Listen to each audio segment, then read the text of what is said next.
ရှင်သမီးအဖေတော့လေတစ်ခွက်လောက်ခတ်တိုက်ပါလားသမီးလေ ဟုတ်ကဲ့ဖေရေလေးတာရေအေးလား ဩသမီးရာသီဥဒီလောက်ပူနေတဲ့ဟောရေးပဲခက်ခဲပါတော့ အော်ခွက်အကြီးတာခွက်အသေးတာ ဩခွက်အသေးနဲ့မှခတ်ပါသမီးရဲ့ ခွက်ကခိုင်းပါလေခွက်လေးလားခိုင်းမပါလေခွက်လေးလား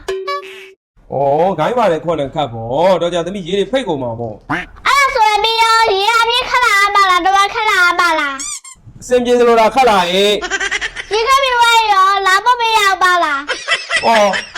လာမပေါ့တော့ငါအဒီကိုလာတော့မလား အဲ့ဒါဆိုရင်ပြီးရောရေကတက်တာလေးအယူတော့ပါလားဝါတာကူတာလေးအယူတော့ပါလား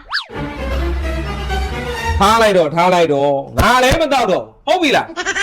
ဘာလို့မတော့တာလဲ မစားတော့လို့ဟေ့မစားတော့လို့ စားမနဲ့ဘာလို့ရေခက်ခါလဲ ဩတော့တောင်းနေမူးနာပြီမိချင်းရဲ့